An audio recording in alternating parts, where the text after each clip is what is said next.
Another day, another vlog na naman mga auntie ko. Hello and good morning! Dahil sinipag na naman tayo mag-vlog for today. Late upload nga pala ito mga auntie ko dahil noong December pa ito. Ngayon lang ako sinipag mag-edit mga auntie ko at ngayon lang din ako nagkaroon ng time para mag-edit ng mga video na nasa gallery natin.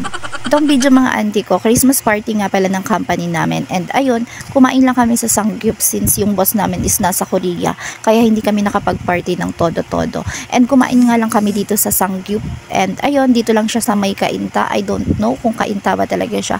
Basta sa Lamon Sangyupsal ito. Sulit mga auntie ko, sobrang sasarap ng mga pagkain dito. And first time ko lang din pala makakain sa Sangyupsal. And ayun, worth it. Sobrang dami ng pagkain. And unlimited to mga auntie ko, kaya nakailang ulit kaming kain dito. And syempre, ang takaw natin for today.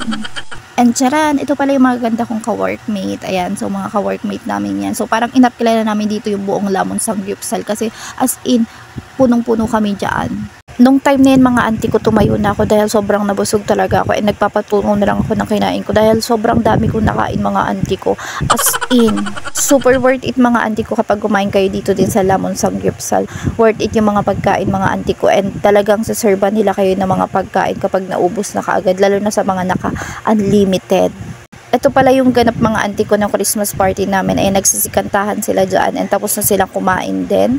And mga auntie ko, hindi lang dito Sangyup yung makakain nyo dahil pwede rin ditong mag-inuman. And ayun, uminom nga pala sila dito. Di ko alam kung ano ininom nila pero alam ko beer ata yun at soju. Yung isa namin kasama mga auntie ko nagsulong mag-soju. As in, pumunta lang dito sa Sangyupsal para mag-inom ng soju mga auntie ko. Hindi siya kumain mga auntie ko dahil diet nga siya. Hindi ko sasabihin yung pangalan niya pero si Belion Mendoza.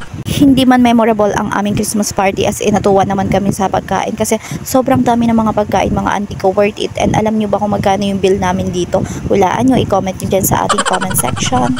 And ayun mga auntie ko, meron love team dito mga auntie ko. Itong si Arnel at saka si Bel. Pinagpipicture namin sila mga auntie ko. Ewan ko ba bakit ang arte nila mga auntie ko. Magpipicture lang naman sila mga auntie ko.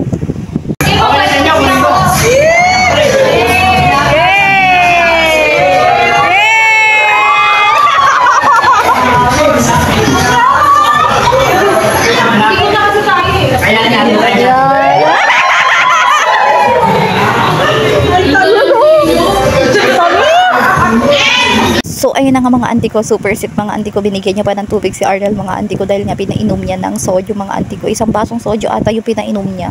Sa part na to mga auntie ko, lasing na si Bel Mendoza. And pauwi na din kami dito mga auntie ko, hindi na ako nakapag-video dahil super napagod kami mga auntie ko sa Christmas party namin. Super layo niya kasi doon sa pinag-workan namin.